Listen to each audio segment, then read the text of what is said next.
أحبابي وإخواني، ذكر الله جل جلاله ليس أمرا مستحبا، بل هو أمر واجب. ذكر الله لا يوضع في هامش الجدول، بل لا بد أن يوضع في أصول جداولنا.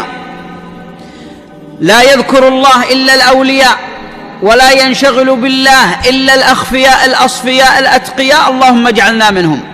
የተከበራችሁ ወዳጆቼ ወንድሞቼና እህቶቼ ኃያሉን አላህ ማውሳት ዚክሩላህ በውዴታ የሚከወን ወይም ሙስተሐብ ተግባር አይደለም፣ ዋጅብ ግዴታ ነው። አላህን ማውሳት ወይም ዚክሩላህ ከትርፍ ጊዜ ሰንጠረዥ ውስጥ የሚመደብም አይደለም። በዕለት ተዕለት መሰረታዊ የህይወት እንቅስቃሴያችን ሰንጠረዥ ውስጥ በቋሚነት መኖር ያለበት ጉዳይ ነው። የአላህ ወዳጆች ወይም አውሊያዎች እንጂ አላህን በማውሳት የሚወጠሩ ቢዚ የሚሆኑ የሉም። አላህን በማውሳት የሚመሰጡት ምርጦች፣ አላህን ፈሪዎች፣ ጽዱዎች ብቻ ናቸው። አምላኪ ሆይ ከነሱ ጎራ አሰልፈን። ወዳጆቼ የነቢያችንን ሰለላሁ ዐለይሂ ወሰለም ሁኔታ እስቲ አስታውሱ። ከዚክር ጋር የነበራቸው ትስስር እንዴት ነበረ? ረሱል ሰለላሁ ዐለይሂ ወሰለም ቀኑንም በዚክር ሌሊቱንም በዚክር ሐሳብ ጭንቀታቸውን በዚክር ትግላቸውን በዚክር ሰላታቸውን በዚክር ሐጃቸውን በዚክር ልማታቸውን በዚክር ሐዘናቸውን በዚክር ነበር የሚወጡትና የሚያስተናግዱት።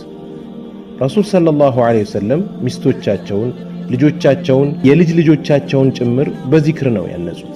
ሁል ጊዜ በዚክር የተወጠሩ ቢዚ ነበሩ። አዎ ነብዩ ሰለላሁ ዐለይሂ ወሰለም እንዲህ ብለዋል፣ አላህም ምህረት ለምኑት ወይም እስትግፋር አድርጉ፣ እኔ በቀን ከ100 ጊዜ በላይ ወደ አላህ በመመለስ ምህረትን እለምነዋለሁ ብለዋል። ሰሃቦቻቸውም ስለ እርሳቸው እንዲህ ብለዋል፣ በአንድ ስብሰባ በአንድ መጅሊስ ላይ ከ70 ጊዜ በላይ አስተግፊሩላህ ወአቱቡ ኢለይህ ሲሉን ቆጥር ነበር ይላሉ ሰሃቦች። ልብ በሉ፣ ይህ በአንድ ስብሰባ ወይም መጅሊስ ላይ ነው። ይህ ደግሞ የሚያሳየው ረሱል ሰለላሁ ዐለይሂ ወሰለም ንግግራቸው በዚክር የተሞላ እንደሆነ ነው። ሲናገሩ እስትግፋር ያደርጋሉ። ከባለቤቶቻቸው ጋር ቤት ውስጥ ሆነው እየተጨዋወቱ እስትግፋር ይላሉ።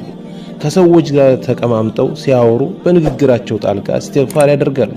በሁሉም ሁኔታ ላይ አላህን ያወሳሉ። አምላካችን ሆይ ቀልባችንን በአንተ ዚክር አንተን በማውሳት ወጥርልን፣ ቢዚ አድርገው። ወዳጆቼ ዛሬ ኡማው እስላማዊ ማህበረሰብ በድብርት ተይዟል። ምክንያቱ ደግሞ